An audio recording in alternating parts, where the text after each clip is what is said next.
Well, hi kids. As you know, I'm a television comedy writer in the 1950s, blacklisted by the House Committee on Un-American Activities because I thought being a leftist was cool and anti-establishmentarianism to balance out my soul-shucking corporate paycheck. But my commie union just revoked my membership card because I was caught replacing the writer's room during a strike with my ChatGPT account. Since I'm a poseur when it comes to political ideology, I know it's technically wrong to replace an unearned nepotism with AI. Yet I still take an Uber to the airport. I'm a hypocrite. As I said, I work in television. I drown my moral compass in crates of booze and excess saliva from kissing ass. You're not laughing right now because that's not funny. It's not a joke. It's just true. Oh, here come the bleeding heart socialist tree huggers crying that I replaced actual humans with an AI, like they're not going to the ATM every day instead of a teller. But it was funnier, I swear, the AI was funnier than the writing room. I mean, as long as the AI understood the joke. And that's honestly why people in the writer's room were not funny. They just didn't understand the joke.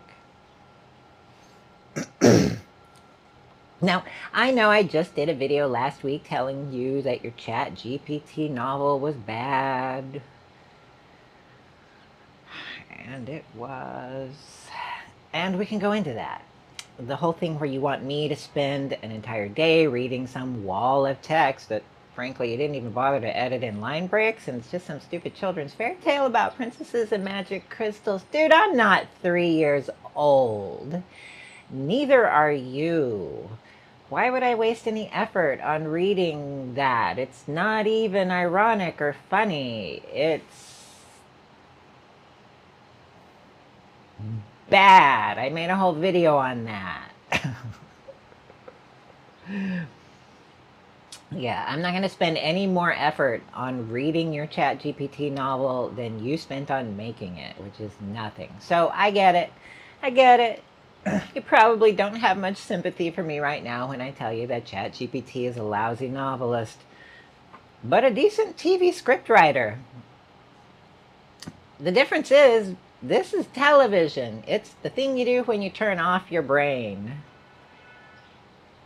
And this is reality. We're grading on a curve. If it takes me some effort to read your novel, you need to put in at least the same amount of effort into creating it. Same with your Stable Diffusion or Mid-Journey. Art is quantum.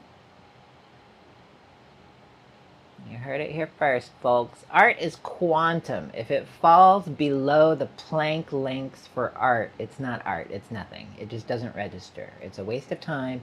You didn't even learn something from the effort.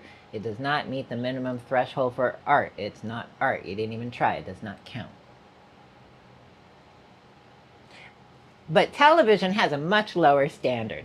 The bar is already so low that television is a self-parody of disposable filler content. And that was pretty much true from the start because it was a blend of radio and cinema for the lowest common denominator.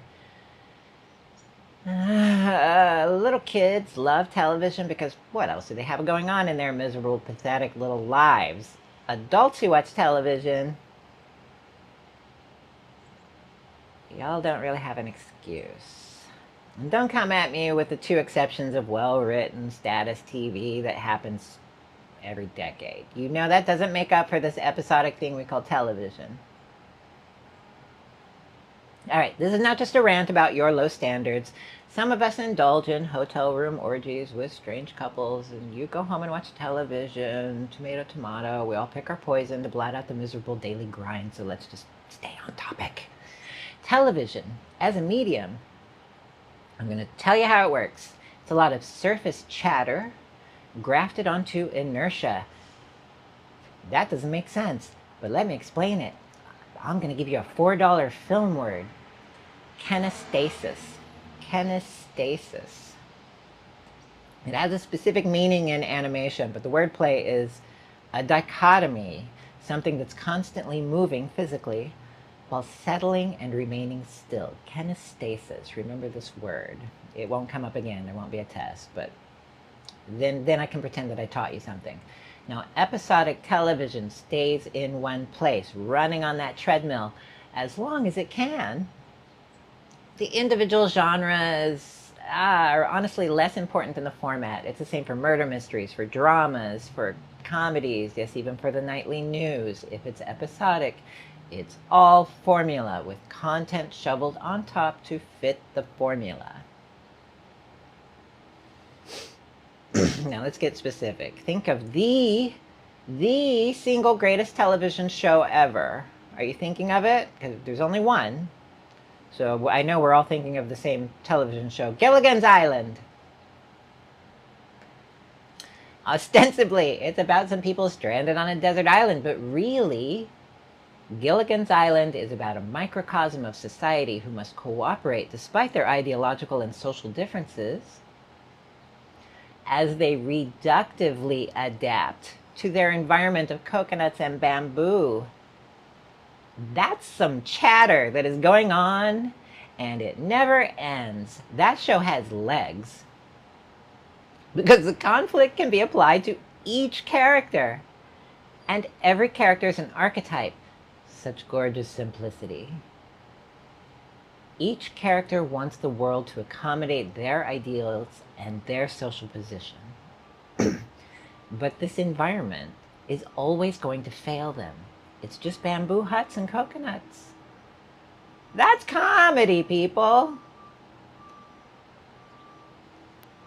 These archetypes, they don't grow, they don't change, they don't have character arcs, they don't grow as people, they don't learn or progress.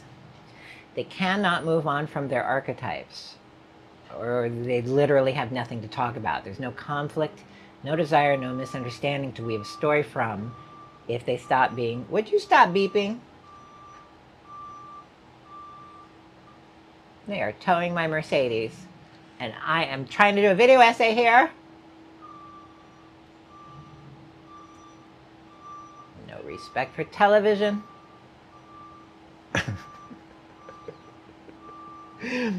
Now, here's the point. Archetypes do not change, okay?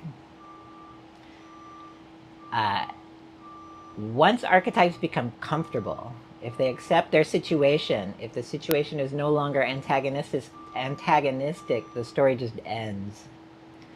Now, you probably naively thought that Gilligan's Island was about shipwrecked people trying to get rescued. You'd be wrong. Those people are never going to get off that island. That's not even a conflict that is involved in the show. That's just some background. That's the setup. What we have are stubborn archetypes in a ridiculous setting. All they need to do is be their archetype, and the comedy writes itself. Each archetype attempts to project their ideal situation onto an uncooperative environment. And also the rest of the cast who will cooperate in exchange for something that suits their own archetypal desire. Now that's how the story escalates. It's desire thwarted by an uncooperative environment and unhelpful people also doing the same thing but in a different direction. So Gilligan's Island would work as a story 2,500 years ago. If I knew Greek plays, I'm sure there's a comedy about an Athenian nobleman stranded on an island with his servants and political rivals. I know there's a Shakespearean version of that story. I don't know the name of the Greek version, but I know it's out there. If you're a Greek historian, hit me up in the comments. Tell me which play that is. Also, Gilligan's Island will still work as a story 2,500 years in the future when it's set in space. It's going to be the same story. This is a deceptively simple situation, and as long as the audience understands the archetypes, it becomes an infinite conflict generator. It's the goose that laid the golden egg. It's a perpetual motion machine. You can print money from this story. Now, let's mention another TV show about people from different walks of life all trapped on a tropical island together, but this show was written for idiots. None of the characters are archetypes. Instead, each has a mysterious and complicated backstory told through hundreds of flashbacks. None of the characters are memorable because they don't have any meaning.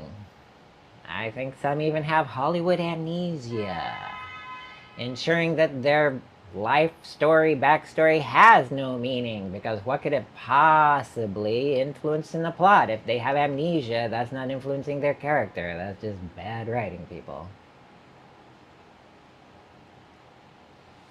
In this show, the plot sands are constantly formlessly shifting.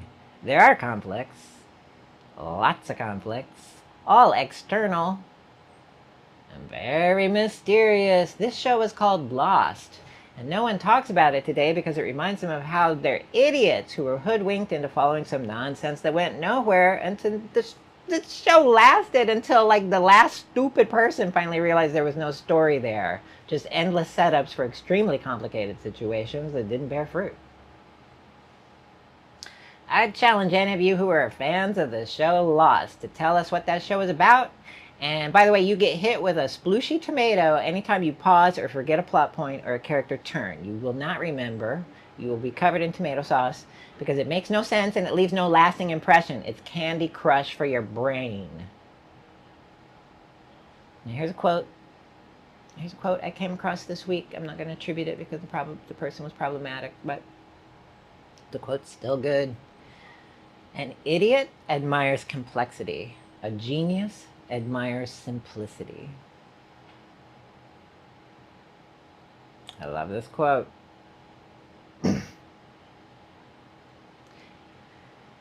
Now let's break this down. Television is ongoing chatter that is never resolved and doesn't go anywhere. That's true of Lost and Gilligan's Island. But one is iconic and universal and even timeless thanks to an elegantly simple structure, while the other is pointless masturbation into a Dixie cup, a lot of grunting and effort that went nowhere, and no one wants to revisit that for later. Because the supposed structure in Lost was a con from the start, therefore saddled with pseudo-complexity that never amounts to a real story. But they're both television.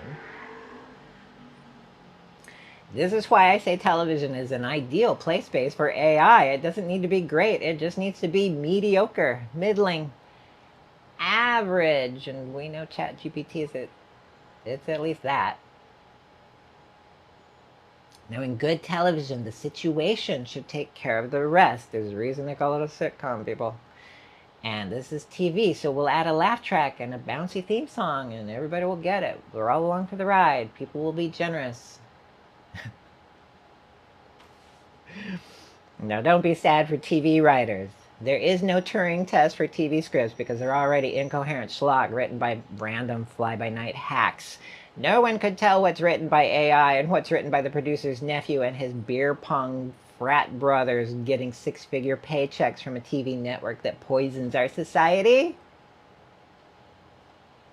Have you ever watched an episode of Saturday Night Live? Do you honestly think an AI couldn't do better? Now, there are other genres, of course, with slightly different rules, but these are still formulaic patterns that must fit in the same media time container. It's like airline food. They ask if you want fish or chicken, but in reality, those trays are more alike than either resembles fish or chicken. There's no meaningful choice there, just another TV channel. The packaging and the format is for the convenience of the flight attendants who have to push a cart down a skinny aisle. And this is the metaphor you need to acknowledge if you want to write for television. Television is where writers go to die. Don't cry for TV writers. They're not crying for you. Now, by now, if you're still here, you are wondering, is there going to be any actionable information on getting ChatGPT to write comedy? Well, here it comes.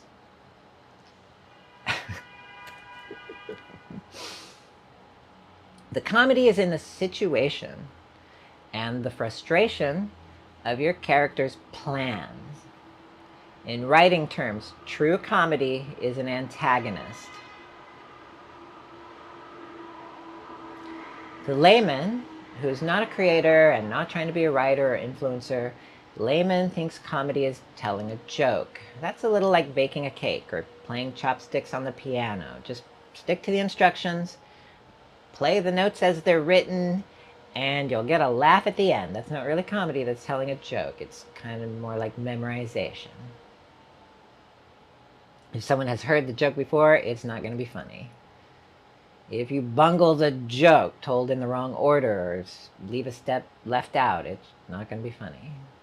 So telling a joke isn't really connected to the characters, it's a situation. Writers stay away from jokes, so should you. ChatGPT will give you a joke. It won't be funny, but it'll be formatted like a joke.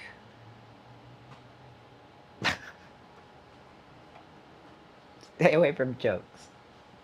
Now, amateur writers think that comedy is basically two things: exaggeration and irony. Now, that's a really misleading way to think about comedy. It's pretty much after the fact kind of interpretation. It's maybe a way to identify that something was supposed to be funny, but just being exaggerated and ironic, that's kind of a character flaw. Like, hear me out. There's something sad and social climbing about Noel Coward. He understood the comedic situation, but the commentary he's smearing on top is kind of cringy and bougie. It only works as ironic if you accept that there's only one way to behave in society. We don't really live in that world now. If we ever did, I mean, he clearly wanted to. I don't know if he did. A character who is always ironic, always droll, always exaggerating. How they are so different to social norms. That's a sad, flawed character who resents being labeled an outsider. And I put John Waters in this same category. I just don't think he's funny. They're so obviously flaunting other people's unconventionality as something to laugh at. They betray themselves and their conservative values. They think it's funny to buck the system because they are the system. You have to enter their stories accepting this conventionality before any of their irony or exaggeration works as comedy. Swallow that one, because more is coming. Millennials. I know, everybody punks on you, but you deserve it. Millennials think that comedy is either random or some cliche. Most likely some random cliche. Well, millennials, you're wrong. That's not funny. Millennials, you just don't know what's funny. Sorry, you're just not a funny generation. You can keep the Family Guy. It's unwatchable. You can have it. Now, I don't need to explain how an AI can put random shit together and millennials will think it's amazing. That's basically social media for the past year and a half. It's not amazing.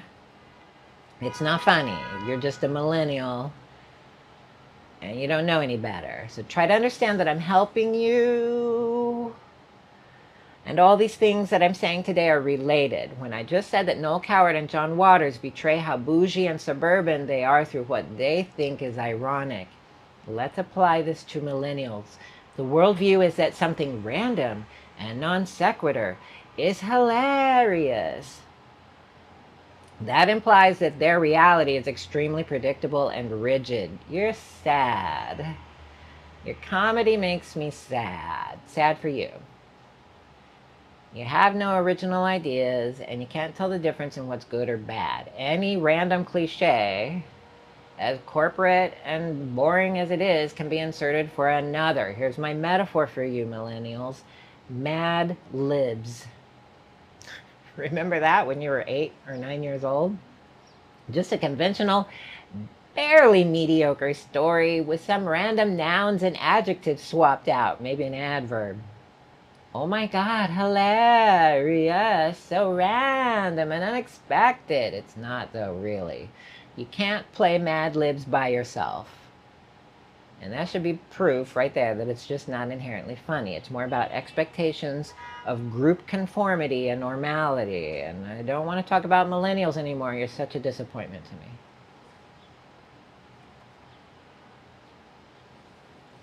Okay, now I'm going to tell you an example of something that's actually funny. I've said a lot of things that were not funny. Now let's get to something that is funny. It's a comedic moment inside a well-known property. The proof is that it's funny is that people can recite the punchline, which is not funny. It's because it's not a joke. It doesn't stand on its own. Now let me explain. In Douglas Adams' book, The Hitchhiker's Guide to the Galaxy, there's a long setup where a society builds a supercomputer. And they expect it will answer all the mysteries of the universe, and they will be masters of the universe with this knowledge. So they build a supercomputer called Deep Thought, and after 1,000 years, or thousands and thousands of years, it finally comes up with the answer to life and yada yada.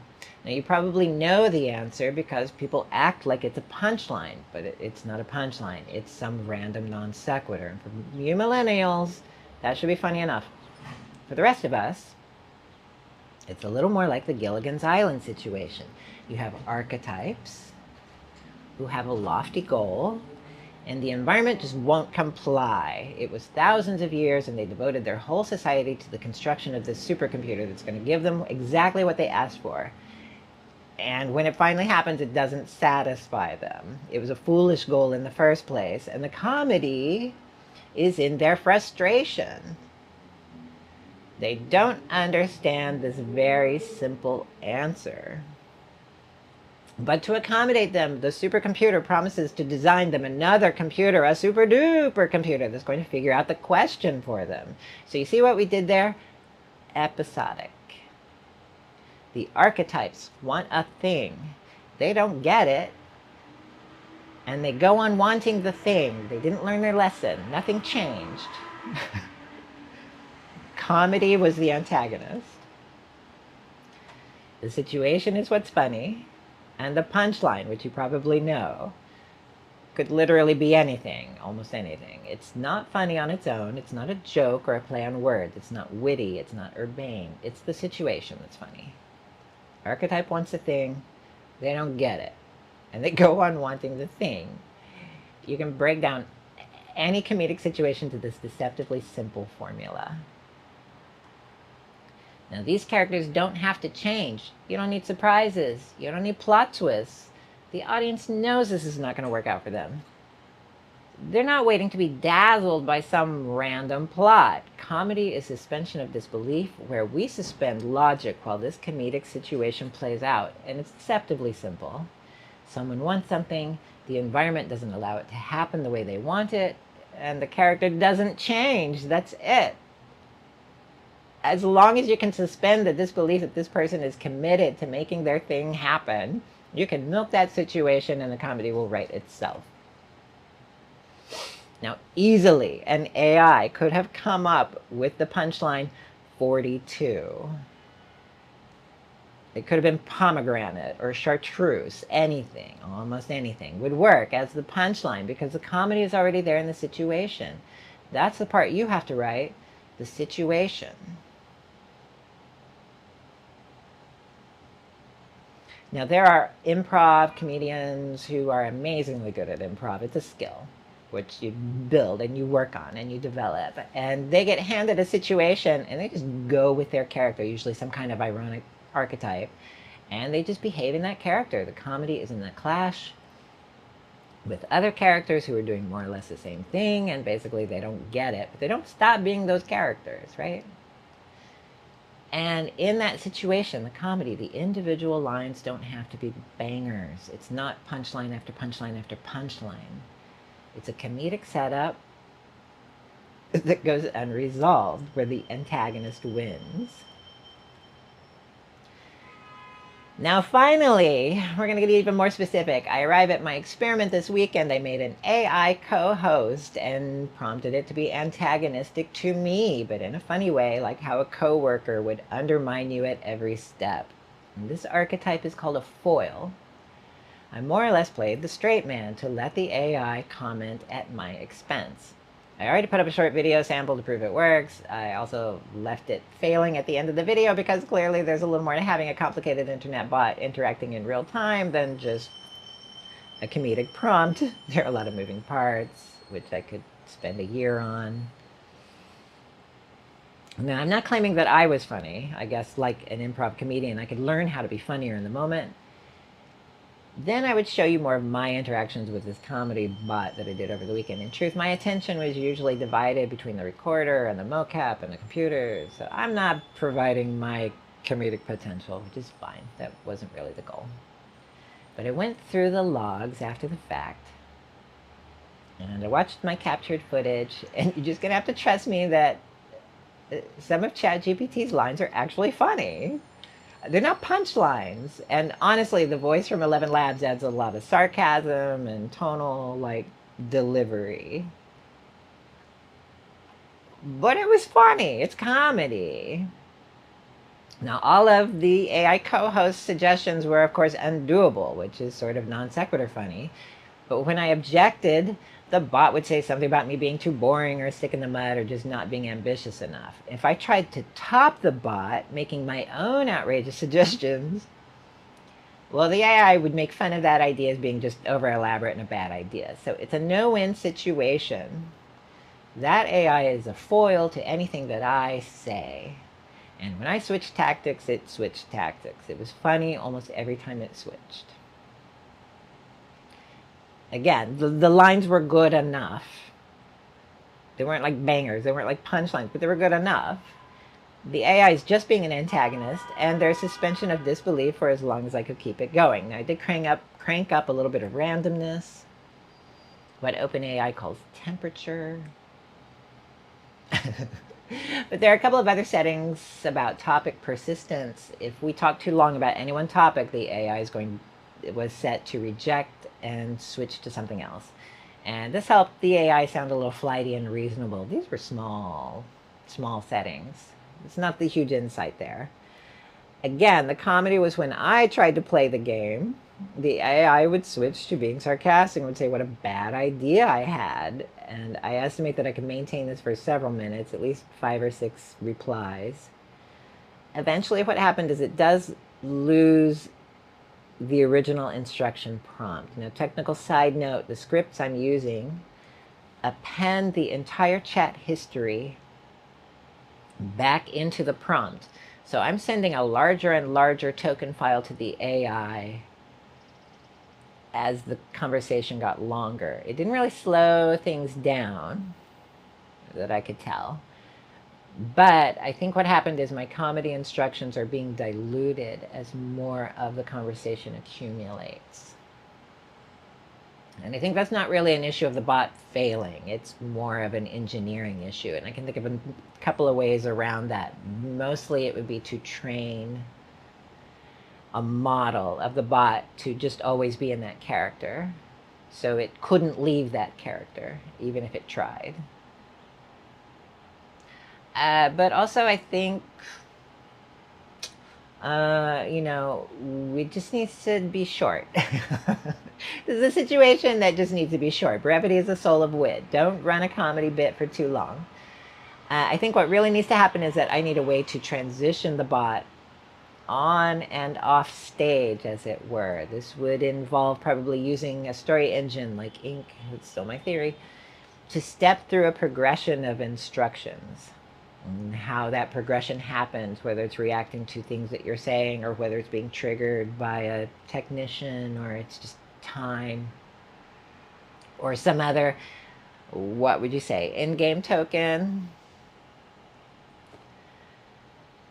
So I'm thinking this is a dramaturge that controls the larger story, while the AI is just given the current narrow scenario as the instruction prompt and allowed to innovate and doodle on that narrower prompt with the material at hand. It can handle that chat for pretty brief chats. Now, in my own experiments over the weekend, ChatGPT, I think I was using GPT-3 Turbo. Like I said, it would eventually lose the instructions and become a very generic cheerleader, actually saccharine, which I assume is the AI's natural personality. If I, up until a point where I got the dreaded as an AI, I can't do that. That basically means it ran out of memory or it didn't understand what I was saying.